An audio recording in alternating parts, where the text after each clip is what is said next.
Kembali di The Prime Show with Aiman, saudara. Saya Aiman Wicaksono. Saya langsung menuju ke Profesor Renald Kasali, pakar ekonomi dan juga pegiat perubahan. Prof Renald, sehat selalu. Makasih Aiman. Iya.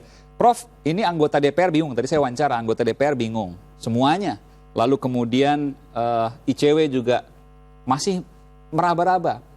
Tapi yang kita tahu ada fakta bahwa ini adalah tindak pidana pencucian uang. PPATK sendiri hari ini, Selasa maksud saya, itu mengatakan bahwa ini bukan hanya transaksi mencurigakan, tapi tindak pidana pencucian uang, TPPU. Saya ingin bertanya pada Prof, ada bau busuk di sini, Prof? Sebetulnya apapun juga selalu dimulai dengan adanya yang disebut sebagai weak signals. Jadi signal-signal yang lembut. Nah, signal yang lembut itu harus didalami.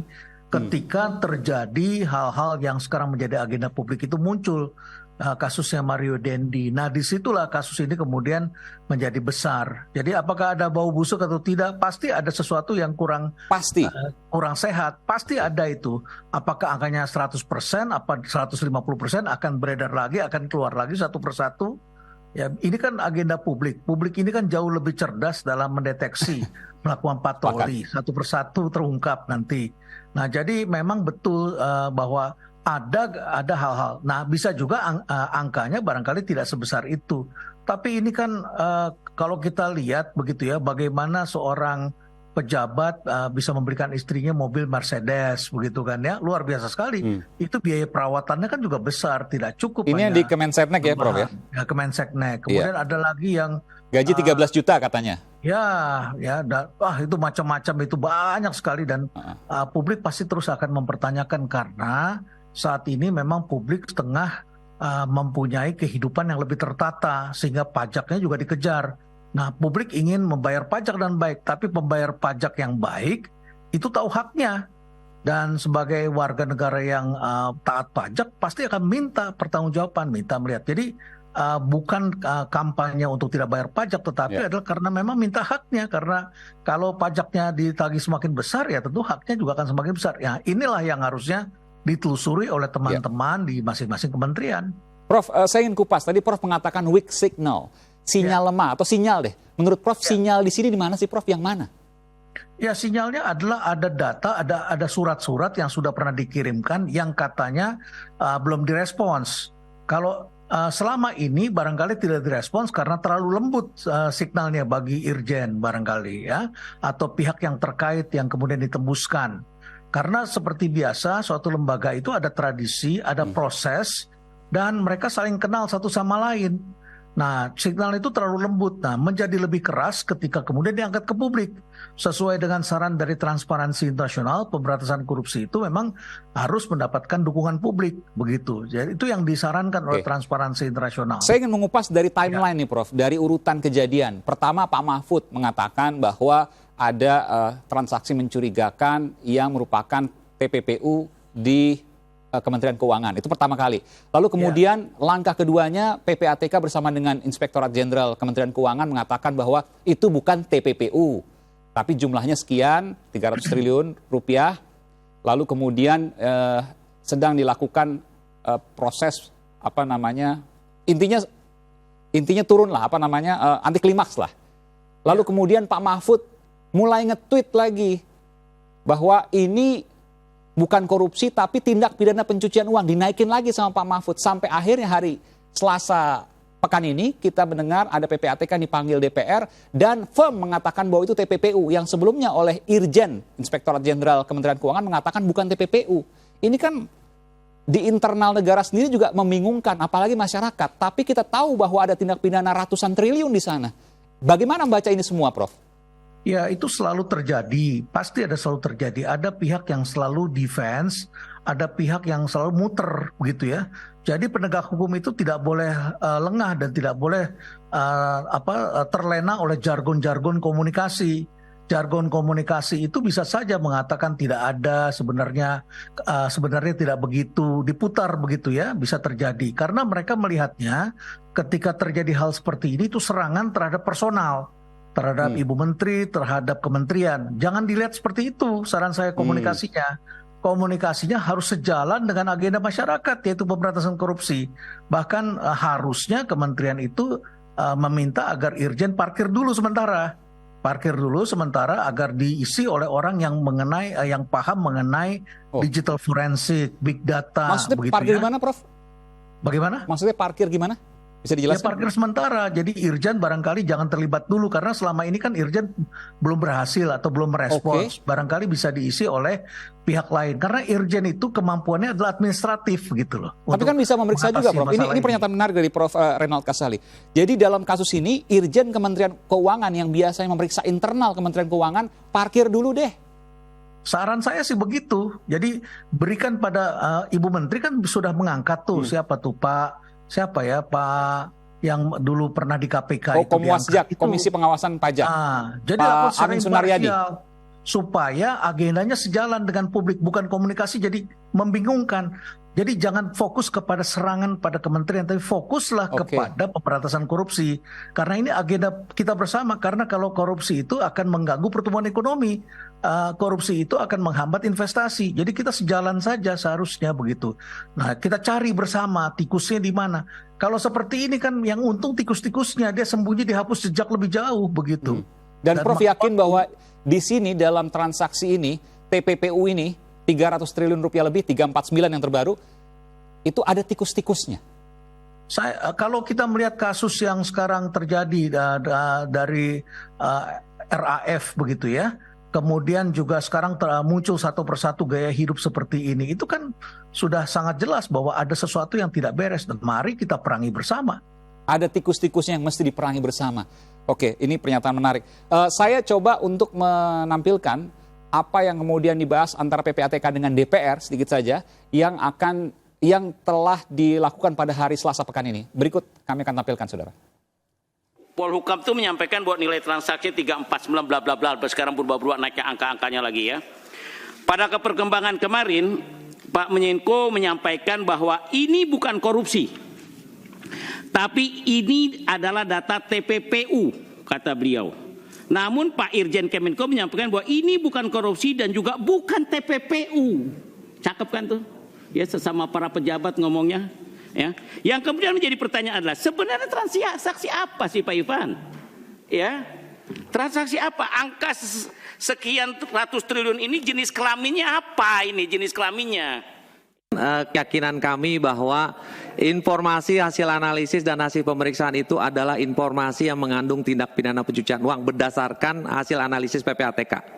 Jadi jika dia tidak ada kandungan indikasi TPPU, dia tidak mungkin akan disampaikan kepada pihak manapun juga. Akan didatabasekan ke database kami. Jadi kami punya kewenangan untuk mendatabasekan. Nah, jika dia sudah keluar sebagai produk HA dan HP, itu tentunya kami berkeyakinan sudah ada indikasi tindak pidana pencucian uang. Menarik ini.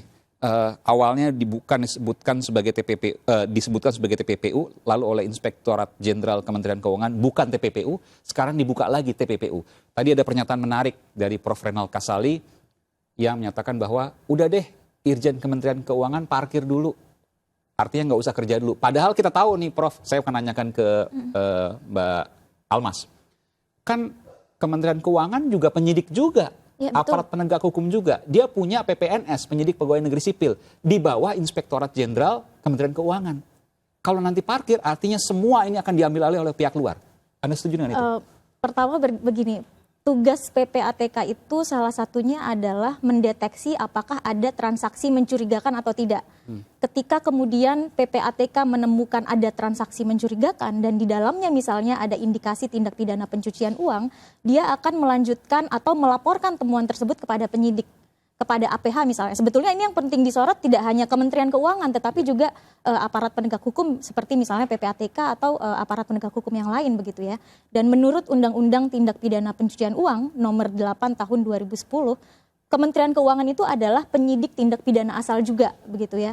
Ada di dalamnya ada korupsi terkait dengan perpajakan, kepabeanan terkait dengan cukai begitu ya, sehingga informasi atau temuan yang disampaikan oleh PPATK ini penting untuk ditelusuri untuk menemukan oleh penyidik tadi tindak bukan APH Kementerian Keuangan, di situ ada Dirjen Perpajakan, ada terkait dengan bea cukai begitu ya, untuk menemukan yang tadi disebutkan oleh yang tayangan yang disampaikan di depan. Tapi kan soal kepercayaan saya setuju juga dengan Prof. Renald. Soal kepercayaan kan jadi turun. Betul. Dibilang bukan TPPU tapi kemudian TPPU oleh PPATK. Kan artinya ada, kalau seandainya nanti internal dari Kementerian Keuangan, Inspektorat Jenderal yang melakukan, pasti publik akan bilang, loh kemarin katanya bukan, sekarang kok beda, malah sekarang menyelidiki. Artinya ada logika publik yang tercederai. Ya, kalau PPATK yang menyampaikan laporan kepada penyidik, ya kemungkinan besar di dalamnya ada tindak pidana pencucian uang. Mungkin di dalamnya juga ada terkait dengan korupsi, kejahatan perpajakan, dan lain-lain. Inilah yang penting ditelusuri oleh Kementerian Keuangan dan juga aparat penegak hukum. Yang pertanyaannya selama ini bagaimana tindak lanjut laporan-laporan yang disampaikan PPATK sejak tahun 2009 itu sendiri begitu. Jadi itu yang penting sekarang seharusnya yang dilakukan oleh Kementerian Keuangan adalah tindak lanjut atas laporan atau temuan PPATK tadi. Iya, sebenarnya untuk membahas ini lebih mudah sebenarnya kalau kita menggunakan kasus Rafael Alun. Meskipun ini masih dalam penyelidikan ya, dan KPK sudah bilang jangan kabur, harus hadapi gitu ya. Saya juga sempat melihat dari dekat kepemilikan Jeep Rubicon dari Rafael Alun di pemiliknya yang merupakan PHL, petugas harian lepas, pegawai honorer atau apapun bahasanya lah, di Laboratorium Forensik Polri yang kemudian sudah keluar lama menurut informasi dari pihak kepolisian. Dan ada dugaan dilindungi oleh seorang polisi berpangkat AKBP yang sudah pensiun menurut keterangan dari orang-orang dekat si pemilik Rubicon itu yang kemudian tidak mungkin dia memiliki Rubicon. Tapi Rubicon itu kan dipakai anaknya Rafael Alun, Mario Dandi. Ya, yang dipamerkan. Yang dipamerkan, flexing-flexing dan sebagainya. Kalau itu benar, artinya itu bagian dari tindak pidana pencucian uang. Iya, sebetulnya nanti kalau kita bicara ya soal tindak pidana pencucian uang, di dalamnya juga ada dua modus.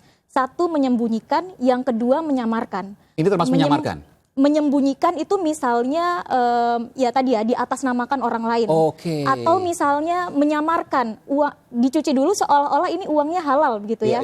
Dicampur dengan uang yang sumbernya halal, tetapi sebetulnya ini adalah hasil dari tindak pidana. Jadi ketika kita bicara soal tindak pidana pencucian uang, memang modusnya ada antara dua itu tadi ya, ada menyembunyikan, kemudian ada juga menyamarkan. Jadi ya kemungkinan besar memang begitu bagian yang terjadi. Dari tindak pencucian uang. Betul. Baik, yang terjadi adalah disamarkan atau disembunyikan. Kita akan lihat bagaimana saya melihat pemilik Rubicon yang digunakan anak dari Rafael Alun Trisambodo. Berikut ini. Sebuah tanda, saudara, bahwa Ahmad Saifuddin tiba-tiba menghilang, tidak bisa dihubungi. Ada kemungkinan yang melindunginya. Siapa yang melindungi? Informasi yang saya dapatkan adalah orang yang mengaku berpangkat Ajun Komisaris Besar Polisi, eksklusif masuk ke dalam gang. Kemudian saya mengetahui apa yang terjadi dengan Ahmad Saifuddin dan mengapa ia mau meminjamkan KTP untuk Jeep Rubicon tersebut. Apakah ada indikasi pencucian uang dan lain sebagainya. Saya akan masuk ke dalam, saudara, eksklusif untuk menggali di mana Ahmad Saifuddin.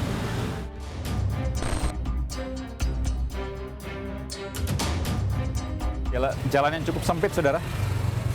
Anda bisa melihat ini hanya muat 2 motor mungkin ya.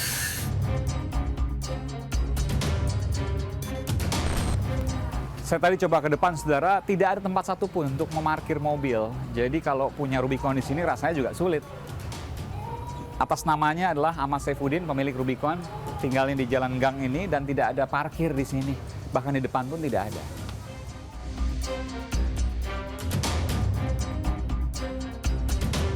Ini bahkan saya harus menunduk begini, saudara, untuk menuju ke tempat tinggal Ahmad Saifuddin, pemilik Jeep Rubicon.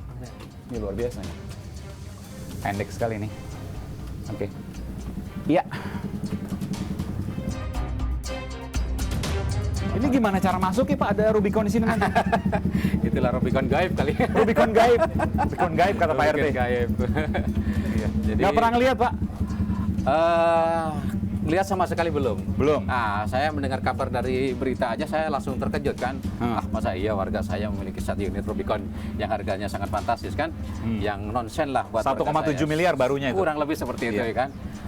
Sementara yang bersangkutan nanti kita boleh cross check di lokasi di mana dia pernah tinggal selama. Kita akan bahas lebih jauh soal ini, saudara. Saya akan sudah kembali dengan pimpinan KPK 2015-2019, Saud Situmorang. Sesaat lagi.